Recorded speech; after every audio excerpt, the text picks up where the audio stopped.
ಜಿ5 ಇರುವಾಗ ನೀವು ನಿಮ್ಮ ನೆಚ್ಚಿನ ಶೋಗಳನ್ನ ಎಂದಿಗೂ ಮಿಸ್ ಮಾಡಿಕೊಳ್ಳುವುದಿಲ್ಲ. ಅದು ಸಂಪೂರ್ಣ ಉಚಿತವಾಗಿ.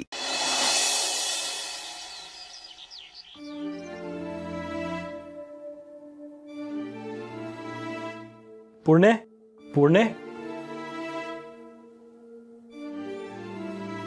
ಪೂರ್ಣೆ ಪೂರ್ಣೆ ಪೂರ್ಣೆ ಅವಿ, ಏನಾಯ್ತು? ಯಾಕೆ ಹೀಗೆ ಕೂಗ್ತಾ ಇದೀಯಾ? ಚಿಕ್ಕಮ್ಮ ಪೂರ್ಣೆ ಎಲ್ಲೂ ಕಾಣ್ತಿಲ್ಲ. ನೀವೇನಾದ್ರು ನೋಡಿದ್ರಾ? ಕಾಣಿಸ್ತಿಲ್ವಾ? ಅಯ್ಯೋ ದೇವ್ರೆ, ಎಲ್ಲಿ ಹೋದ್ಲು ಈ ಹುಡುಗಿ? ನಾನು ನೋಡ್ಲಿಲ್ಲ ಅವಿ. ಹೌದಾ? ಸರಿ, ಕಿಚನ್ ಅಲ್ಲಿ ನೋಡ್ತೇನೆ.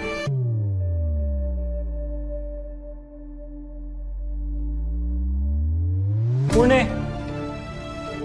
ಪೂರ್ಣೆ ದೀಪಿಕಾ, ನೋಡಿದ್ಯಾ ಅವಿ ಹೇಗೆ ಪೂರ್ಣಿ ಪೂರ್ಣಿ ಅಂತ ಅಲಿತಿದ್ದಾನೆ? ಇನ್ಮುಂದೆ ಹೀಗೆ ಜೀವನ ಪೂರ್ತಿ ಕೊರಗ್ತಾ ಇರ್ತಾನೆ. ಈಗ ಎಲ್ಲ ನೀನು ಅಂದ್ಕೊಂಡ ಹಾಗೆ ಆಗಿದೆ. ಪೂರ್ಣಿ ಮನೆ ಬಿಟ್ಟು ಹೋದ್ಲು. ಅವಿ ಅವಳಿಲ್ದೆ ಹುಚ್ಚಿನ ಥರ ಅಲ್ದು ಅಲ್ದು ಅವನು ಮನೆ ಬಿಟ್ಟು ಹೋಗ್ತಾನೆ. ಆಗ ಈ ಮನೆಗೆ ಅಭಿನೇ ರಾಜ, ನೀನೇ ರಾಣಿ. ನೀವಿಬ್ರು ನೆಮ್ಮದಿಯಾಗಿರ್ಬೋದು.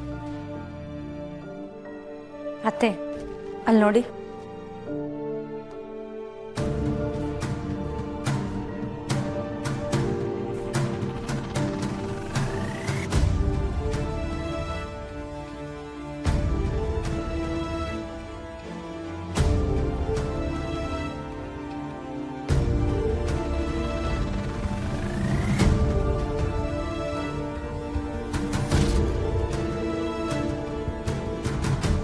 ಇವಳು ಮನೆ ಬಿಟ್ಟು ಹೋಗಿಲ್ವಾ? ನೀವು ಅನ್ಕೊಂಡಿದ್ದು ಯಾವುದೂ ಆಗಲಿಲ್ಲ ಅತ್ತೆ. ಮೋಸ್ಟ್ಲಿ ಆಗೋದು ಇಲ್ಲ ಅನಿಸುತ್ತೆ. ಈಗೇನು ಮಾಡ್ತೀರಾ?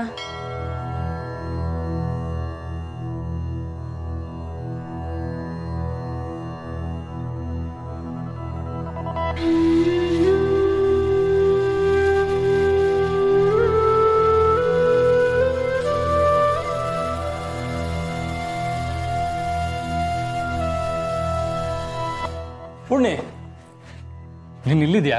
ನಿನ್ನ ಮನೆಯೆಲ್ಲ ಹುಡ್ಕಾಡ್ಬಿಟ್ಟೆ. ಹುಡ್ಕಾಡಿದ್ರ? ಯಾಕೆ? ಒಂದು ನಿಮಿಷ ನಿಮ್ಮ ಕಣ್ಣಿಗೆ ಕಾಣಲಿಲ್ಲ ಅಂದರೆ ನಾನೆಲ್ಲೋ ಹೊರಟೋಗಿದ್ದೀನಿ ಅಂತನಾ? ಹಾಗಲ್ಲ ಪೂರ್ಣೆ, ಬೆಳಿಗ್ಗೆ ನಾನು ಎದ್ದಿದ ತಕ್ಷಣ ನೀನು ಕಾಫಿ ಕೊಟ್ಟು ಗುಡ್ ಮಾರ್ನಿಂಗ್ ಹೇಳ್ತೀಯ. ಆದರೆ ಇವತ್ತು ಕಾಣಲಿಲ್ವಲ್ಲ, ಅದಕ್ಕೆ. ಪ್ರತಿದಿನನೂ ನೀವು ಹೇಳೋ ಹಾಗೆ ಇರಬೇಕಾ ನಾನು? ಪೂರ್ಣಿ, ಏನಾಯ್ತು ನಿನಗೆ? ಮತ್ತೆ ಯಾಕೆ ಹೀಗೆ ಮಾತಾಡ್ತಿದ್ಯಾ? ನೋಡಿ, ನಾನು ರೋಬೋಟ್ ಅಲ್ಲ. ಪ್ರತಿದಿನನೂ ಒಂದೇ ಥರ ಇರೋದಕ್ಕೆ, ಒಂದೇ ಥರ ನಡ್ಕೊಳ್ಳೋದಕ್ಕೆ ನನ್ನ ಮನ್ಸಿಗೆ ಹೇಗೆ ಬರುತ್ತೋ ನಾನು ಹಾಗೆ ನಡ್ಕೋತೀನಿ. ಯಾಕೆ ಅದಕ್ಕೂ ಅವಕಾಶ ಇಲ್ವಾ ನನಗೆ? ಪೂರ್ಣೆ, ಆದರೆ ನಾನು... ಪ್ಲೀಸ್, ಈಗೇನು ನಿಮಗೆ ಕಾಫಿ ತಾನೇ ಬೇಕು? ನೀವು ಹೋಗಿರಿ, ನಾನು ತಂದ್ಕೊಡ್ತೀನಿ.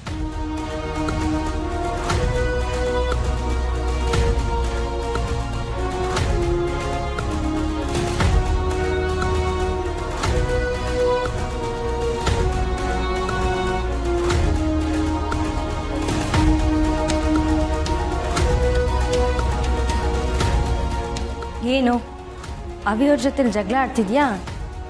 Very good. ನೀನು ಹೀಗೆ ಜಗಳ ಆಡ್ತಾನೇ ಇರು. ದೊಡ್ಡದಾಗಿ ಭಾಷಣ ಬಿಗಿತ್ಯಾ?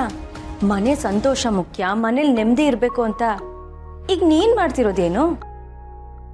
ನೀನೇ ಹೀಗಿರುವಾಗ ನನಗೆ ಬುದ್ಧಿ ಹೇಳೋ ಅರ್ಹತೆ ನಿನಗಿಲ್ಲ. ನನಗೆ ಬುದ್ಧಿ ಹೇಳೋಕ್ಕೂ ಮುಂಚೆ ನೀನು ಸರಿಯಾಗಿರ್ಬೇಕು, ಅದನ್ನು ತಿಳ್ಕೊ. ನೀನೇ ನಿನ್ನ ಗಂಡನ ಜೊತೆಲಿ ಜಗಳ ಆಡ್ತೀಯ ಅಂದಮೇಲೆ ನಾನು ನನ್ನ ಗಂಡನ ಜೊತೆಲಿ ಜಗಳ ಆಡುವಾಗ ಕೇಳೋ ಅಧಿಕಾರ ನಿನಗಿರಲ್ಲ. ದೀಪಿಕಾ, ಏನು ಹೇಳ್ತಿದ್ಯಾ ನೀನು? ಹೌದು, ನೀನು ಹೀಗೇ ನಿನ್ನ ಗಂಡನ ಜೊತೆಲಿ ಜಗಳ ಆಡ್ತಿದ್ರೆ ನನಗೊಂಥರ ಖುಷಿನೇ. ನೀವಿಬ್ರು ಜಗಳ ಆಡೋದ್ರಿಂದ ನಂಗೊಂಥರ ಲಾಭ ಆಗುತ್ತೆ. ಯಾವಾಗಲೂ ಜಗಳ ಆಡ್ತಿರೋರ ಮಧ್ಯೆ ನಾವ್ಯಾಕೆ ಇರಬೇಕು ಅಭಿ ಅಂತ ಅಭಿನ ಈ ಮನೆಯಿಂದ ಆಚೆ ಕರ್ಕೊಂಡು ಹೋಗೋಕ್ಕೆ ನಂಗೆ ಈಸಿ ಆಗುತ್ತೆ. ನೋಡು, ಯೋಚನೆ ಮಾಡು. ಇದ್ರ ಮೇಲೂ ನೀನು ನನ್ನ ಗಂಡನ ಜೊತೆಲಿ ಜಗಳ ಆಡಬೇಕು ಅಂದರೆ ನಿನ್ನಿಷ್ಟ.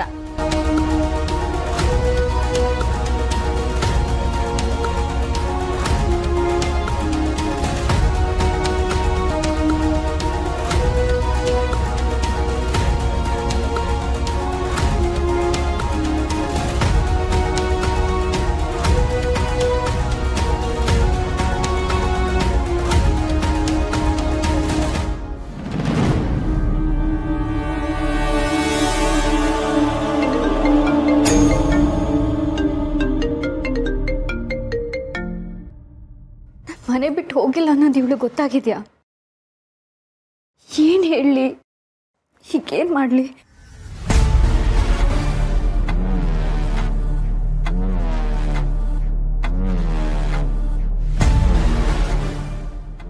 ಹಲೋ, ನೀನಿನ್ನೂ ಮನೆ ಬಿಟ್ಟು ಹೋಗ್ಲಿಲ್ವಾ? ಏನ್ ಹೇಳಿದ್ದೆ ನಾನು ನಿನ್ಗೆ? ಅದು ನಾನು ಮನೆ ಬಿಟ್ಟು ಹೊರಟಿದ್ದೆ, ಆದರೆ ಕಾರಣಗಳು ಕೊಡಬೇಡ. ಅಂತೂ ನನ್ನ ಮಾತನ್ನ ಮೀರ್ಬಿಟ್ಟೆ ಅಲ್ವಾ?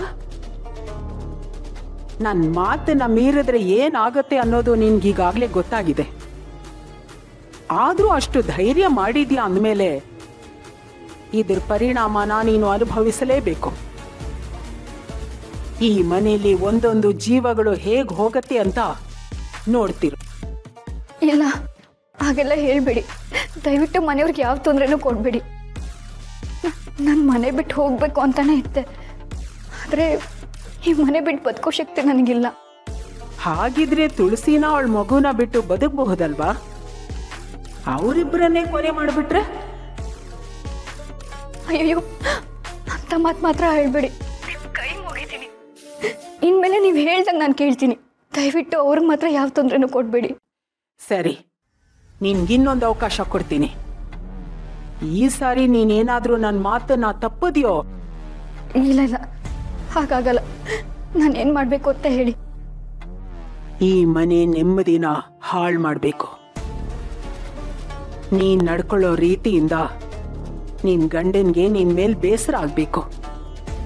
ಅವನಾಗವನೇ ನಿನ್ನಿಂದ ದೂರ ಆಗ್ಬೇಕು. ನೀನಿರೋ ಮನೆ ಅಲ್ಲೋಲ ಕಲ್ಲೋಲ ಆಗ್ಬೇಕು. ಆ ರೀತಿ ಆಗ್ಬೇಕು ಅಂದ್ರೆ ನೀನೇನ್ ಮಾಡ್ಬೇಕು ಅಂತ ನೀನೇ ಯೋಚನೆ ಮಾಡು. ಇದೆಲ್ಲ ಕೆಲಸ ಇವತ್ತಿಂದಾನೇ ಆಗ್ಬೇಕು. ಇದೆಲ್ಲ ಆಗ್ಲಿಲ್ಲ ಅಂದ್ರೆ ನೀನು ಈ ಮನೆ ಬಿಟ್ಟು ಹೊರಟೋಗ್ಬೇಕು. ನಾನು ಹೇಳಿದ್ದು ನಿಂಗೆ ಅರ್ಥ ಆಯ್ತು ಅನ್ಕೋತೀನಿ. ಆಗ್ಲಿಲ್ಲ ಅಂದ್ರೆ ಹೇಗೆ ಅರ್ಥ ಮಾಡಿಸ್ಬೇಕು ಅಂತ ನನಗೆ ಗೊತ್ತು.